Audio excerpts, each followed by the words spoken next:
Ernesto Carles, exdiputado, exministro también de Trabajo, está con nosotros y hoy vamos a conversar con él de varios temas. ¿Cómo está, diputado? Muy bien, qué gusto de verlo Sabe que siempre. siempre que lo veo, siempre que lo veo, que lo entrevisto, a mi mente viene porque yo le hice un dime quién eres a él cuando en ese momento dime quién eres se abría los políticos. Y cuando lo veo siempre me acuerdo que él iba a ser sacerdote.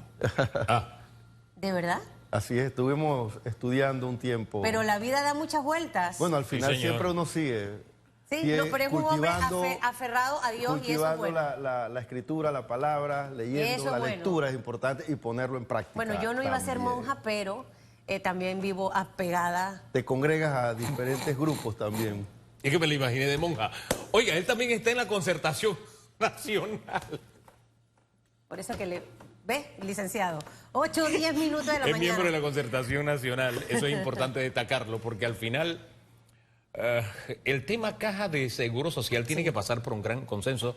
O como dice el presidente de la República, me quedo mejor con las palabras del presidente, que son sabias, un mínimo de consenso, porque lograr consenso en un tema que tiene posiciones tan dispares tal vez es una misión imposible, pero un mínimo de consenso. Primero analicemos el camino que ha emprendido el presidente para analizar este tema. Ya se reunió con presidentes de los partidos políticos, las fuerzas políticas, ayer lo hizo también con dirigentes sindicales, en fin. Primero la dinámica que está utilizando el presidente, que ya eligió también a su director de la Caja de Seguro Social, cuyo perfil conocemos todos.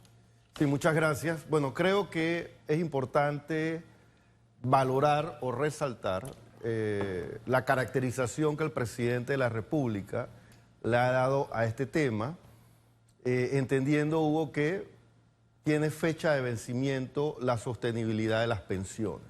Entonces, partiendo de ahí, el presidente de la República ha hecho un llamado a todos los sectores, a todas las fuerzas, a través del Consejo de la Concertación Nacional, que también es un proceso de diálogo, un proceso de construir consensos para abordar este tema. De igual manera, ya se ha designado al nuevo director de la Caja del Seguro Social, un hombre que tiene vasta experiencia, conocimientos técnicos en el tema. Sin embargo, como tú muy bien dices, ahora hay que definir el proceso para abordar la viabilidad de la sostenibilidad de las presentes pensiones y futuras pensiones, que es un tema que a todos los panameños nos tiene que interesar. Yo le hago una pausa ahí para echar un poquito para atrás, para que la ciudadanía también pueda entender, uno, cómo usted llega a conformar parte de esta mesa de concertación que hay y lo importante que va a ser el papel de cada uno de sus miembros, para que entendamos, porque ustedes van a ser prácticamente nuestras voces. Sí, es importante que definamos que el Consejo Nacional de la Concertación recoge a más de 34 representantes de todos los sectores. Ahí están sectores civiles, independientes, gremiales, sindicatos, partidos, empresas, partidos políticos, así como también iglesias, sociedad civil organizada, grupos afrodescendientes, grupos indígenas, sector campesino. O sea, el Consejo de la Concertación, es importante explicar que nace en la administración del presidente Torrijos, cuando se iba a debatir el futuro del Canal de Panamá y que su viabilidad fuera competitiva con el mundo, y se hace una concertación donde nacen acuerdos, y de esos acuerdos nacen leyes que, por ejemplo, surtió un efecto que fue la ampliación del canal. Entonces, esa es la concertación, un instrumento de diálogo donde se construyen consensos, y también de igual manera, en otros momentos cruciales que ha tenido el país, este consejo ha funcionado como un mecanismo legítimo. Sí. Es importante validar los consensos. ¿Y cómo se validan los consensos? Cuando todos los sectores de la sociedad participan en un debate sobre un tema en particular. Ahora que me recuerda la historia, ahora que echó para atrás, de verdad revolví la mirada, y recordé que hay gobiernos que han mirado la concertación y han dicho, yo no reconozco lo que está haciendo la concertación. Es más, había sido creada, como usted lo dijo, ahí en el gobierno de don Martín, vino el siguiente gobierno y dijo, no, yo no tengo nada que ver con la concertación. Es más, ellos no participaban en la mesa, si la memoria no me es infiel, en algunos temas. Después vino el siguiente gobierno y sí tomó en cuenta a la concertación. El tema es, para el asunto seguro social, la concertación ha sido llamada, ha sido tomada en cuenta. Y fíjense, le he perdido un poquito la pista. ¿Quién está de director ejecutivo de la concertación también? Es importante que entendamos que de la concertación han habido resultados importantes, como cuando se tomó la decisión de descentralizar fondos públicos para que las autoridades locales tuviesen una mayor participación activa dentro de la búsqueda de resolver los problemas en su comunidad. Se crea la ley de descentralización, también nace la concertación. Entonces el presidente, relatándote un poco tu pregunta, diríamos que establece o hace un llamado a que se active este instrumento de diálogo, esta herramienta donde convergen todos los sectores, y diríamos que se está en ese proceso. ¿Sobre qué temas son los que se va a debatir? Eso es un tema que se define a través de las próximas reuniones, donde hay un director ejecutivo que está en proceso de su escogencia. Y hay que resaltar también que el Consejo Nacional de la Concertación Nacional lo preside un ministro, el presidente designe, en este caso ha designado al ministro de la Presidencia, sí. Diríamos, dirigido a través de un director ejecutivo, que es el que está en proceso que se escoja en los próximos días o el próximo mes. ¿Cómo va a ser este proceso, no? ¿Cuándo va a ser publicado, transmitido? O sea, ¿cómo se va a ir avanzando? Porque hemos visto anteriormente, y válida la aclaración que nos ha puesto con ejemplos de esta mesa de concertación en otros temas, pero específicamente con la Caja del Seguro Social hemos visto muchas mesas de trabajo. Horas y horas y horas y horas. Obviamente hay un nuevo presidente con un estilo muy particular de gobernar hasta el día de hoy, de lo que hemos visto.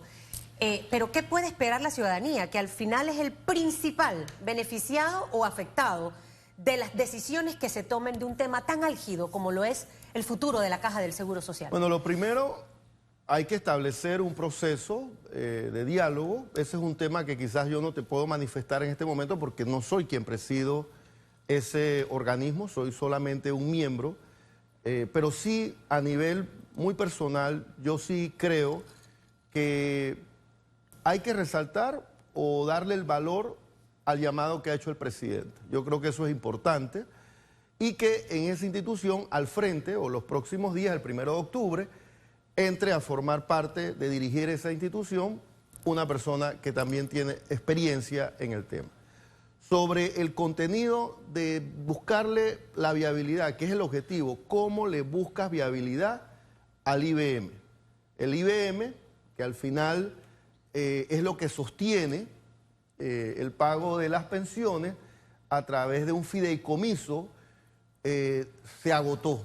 Entonces, al agotarse, es decir, que lo que a ti te están descontando en el presente, por ser trabajador de una organización empresarial, tú no tienes seguridad, Hugo y Susa, que cuando llegues a ese momento y te acojas a tu pensión por vejez, así se llama en la ley, tú puedas tener asegurado ese pago. Entonces, el llamado que se ha hecho es precisamente para que los que lleguemos a esa edad tengamos asegurado esos pagos. Entonces, hay que buscar los mecanismos para encontrar esos consensos. Que tenemos que empezar a discutir medidas paramétricas. Yo en lo personal considero que por ahí no debe ser la metodología. Porque para llegar a aplicar medidas paramétricas, ¿y qué significa medida paramétrica? Que te aumenten la edad de jubilación o que te aumenten la cuota obrero-patronal, primero podemos evaluar otras propuestas que yo en lo personal es lo que he desarrollado, lo que he estudiado y que me gustaría compartir. ¿Cómo cuáles? ¿Propuestas como cuáles?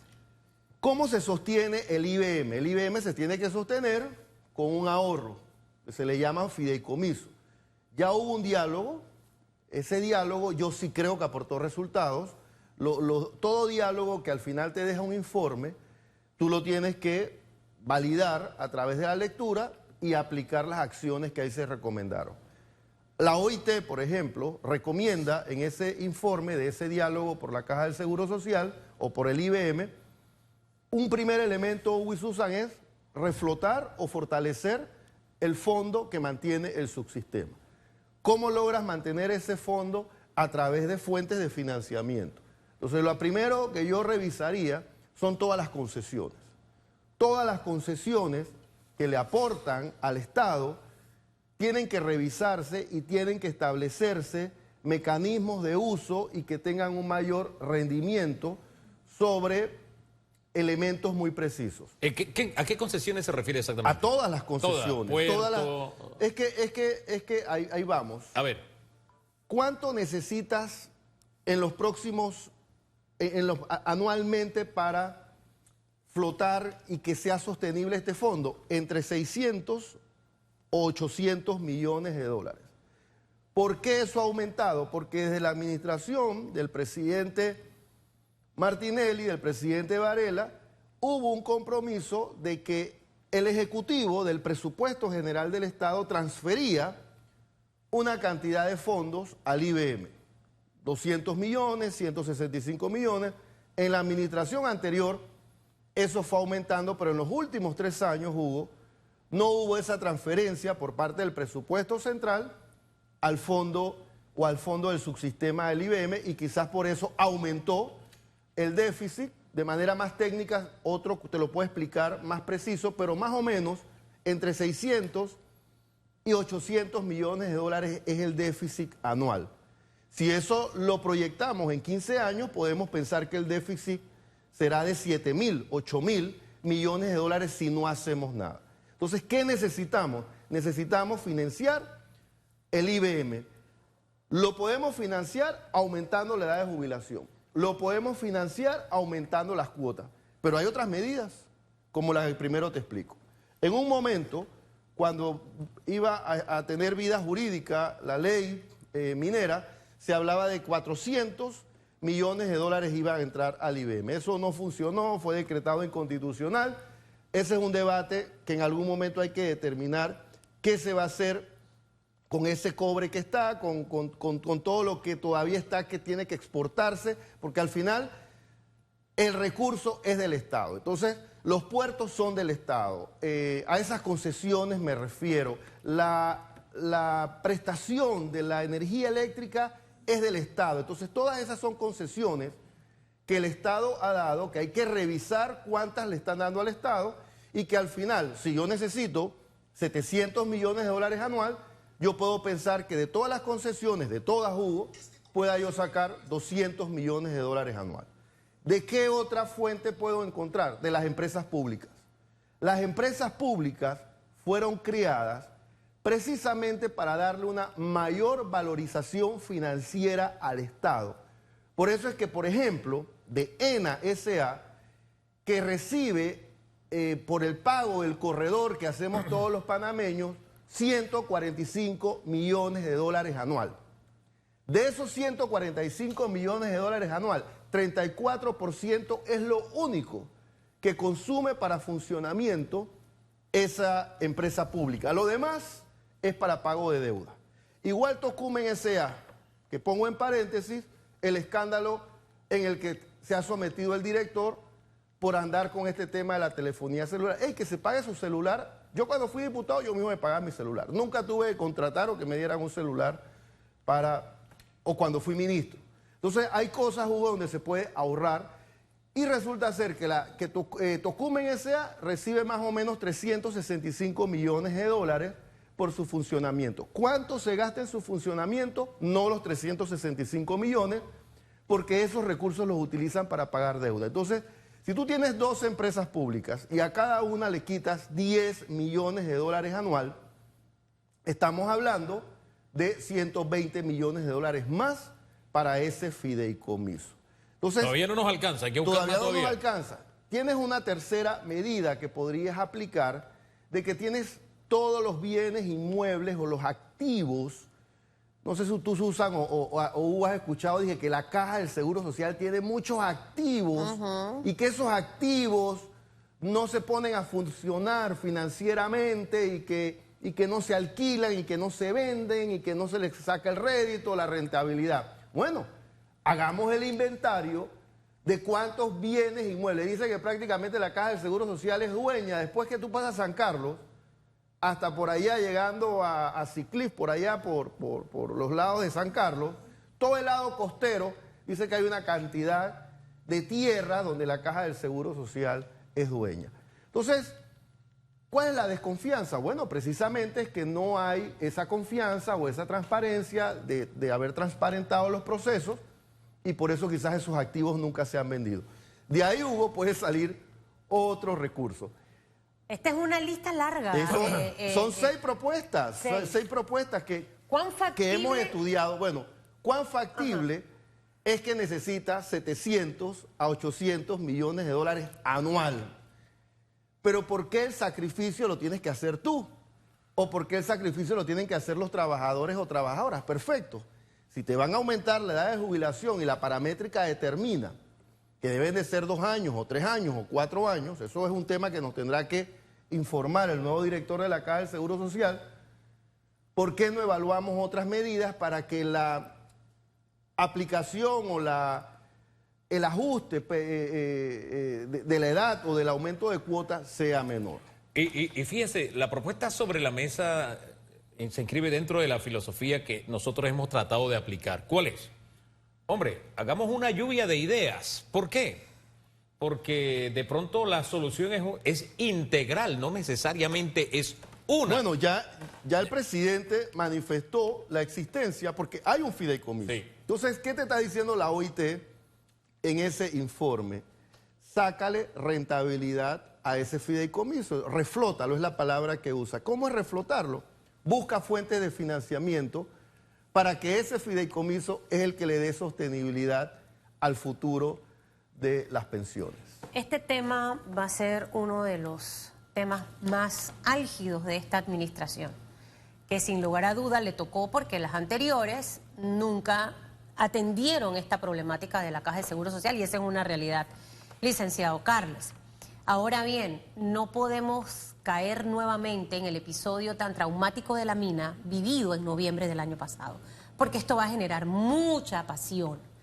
La oposición, en este caso los partidos políticos, deben hacer una oposición que construya y que aporte, no que intente desestabilizar, porque ya las cosas económicas en este país están mal para que algo todavía más se le agregue a ese pastel.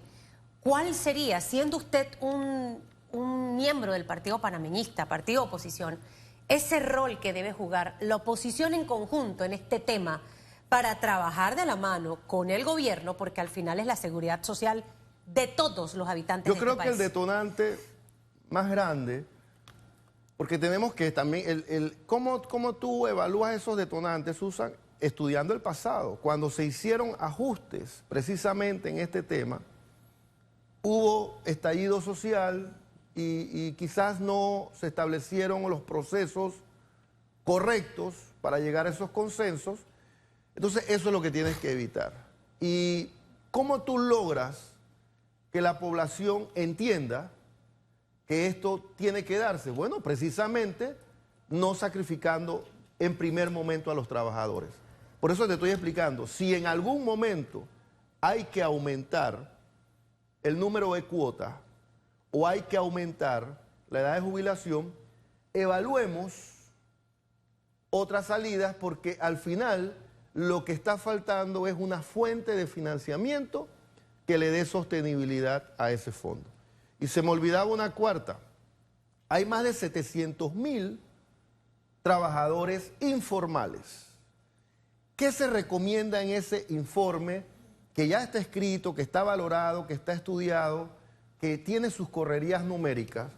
Que si tú formalizas 200.000 trabajadores informales por cuenta propia, ¿qué significa por cuenta propia? Que a mí me expliquen, yo vendo empanadas, yo hago un servicio donde no soy trabajador formal y yo de manera voluntaria empiezo a pagar una cuota, pero lo primero que te dicen en ese informe es desburocratizar el proceso de inscripción para convertirme en cotizante por cuenta propia ante la Caja del Seguro Social y explicar esos procesos, acelerarlos para que ese trabajador informal pueda cotizar de manera inmediata. Solamente ese paso te da más de 45 millones de dólares para ese fondo y pueda entonces reflotarse. Y ya tendrías entonces que evaluar. Ya entonces después, mira, Hugo, te he resumido, y este estudio, que es un estudio financiero, un estudio que al final lo que busca es proyectar de todas estas medidas, ya tienes quizás un fondo financiado anualmente de 650 millones de dólares. Y yo creo lo que te faltaría, sí, a lo mejor serían 150 o 170 billones, que es entonces lo que podríamos entonces establecer ese ajuste a través de alguna aplicación de alguna medida paramétrica. Y yo creo que al final esas son las posiciones que debemos analizar. O sea, pensar en soluciones. No esto no porque no y aquello no porque aquí no me toca, no. Sentémonos y conversemos porque podríamos encontrar la salida más viable para el país en este momento. Porque, insisto, es una integridad, hasta donde yo he leído, hasta donde nos han informado especialistas en este tema, no es una salida, no es otra, es una serie de alternativas que se nos va a presentar para que tomemos una solución. Porque, fíjense, ahí está el tema de la informalidad. A los informales les interesa formalizar, que se desburocratice para que yo me inscriba en la caja. No, no les interesa. ¿Por qué no les interesa? Porque no necesariamente están pensando en su jubilación. Ellos están pensando y vinculan caja con la atención. ¿A mí de qué me sirve pagarle a una caja que no me da medicina? Que no me tiene los médicos disponibles. Hombre, que voy a sacar una cita y es un enredo. Entonces, el tema de la atención hay que mejorarla para convertir a la caja en un atractivo a esos informales. Que no es que se van a sumar porque, me voy a sumar para salvar a la caja. No, nadie va a hacer eso. Entonces, creo que hay una serie, fíjese que eso va ahí casadito con el tema atención. Entonces, son una serie de medidas que tenemos que tomar. Insisto, lo que no puede volvernos a pasar son momentos históricos como este. Déjeme acordarme de algunos. Ampliación del canal. Voten que no porque yo soy oposición. ¿De qué me estás hablando? Parece mentira. O voten que no a los tratados del canal porque yo soy oposición. No. Espérate, razonemos juntos, pensemos en el país. Y creo que a eso se refería un poco Susan cuando hablaba del tema del desborde de las pasiones que a veces no nos deja pensar. A través del diálogo, tú puedes solucionar todos los conflictos. Yo recuerdo cuando estuvimos con la famosa Ley 30. Se hizo un diálogo, se estableció separar esa ley en 6 leyes nuevas. Todos los sectores estuvieron de acuerdo y al final se aprobó una ley nueva que ya no era la ley chorizo, sino que eran 6 nuevas leyes. Sí. Entonces, igual tiene que pasar con el tema. ¿Eso pasó en qué año? Con el tema en el 2010. Ok, estamos Igual tiene que pasar en este proceso. Tú acabas de decir algo muy importante. ¿Por qué una persona que recibe un mal servicio de la Caja del Seguro Social puede interesarle este tema? Bueno, precisamente porque dentro de 15 años, cuando tengas 62 años, le va a tocar. Tú quieres entonces recibir una pensión y eso es lo que tienes que debatir y cuidar para que esa sostenibilidad en el tiempo se nos acabó el tiempo para debatir y presentar nuevas ideas porque llegó el presidente de la República a la conferencia de prensa. Y todo se corta en este momento. Sí. Así que gracias por haber estado con nosotros. Gracias a ustedes.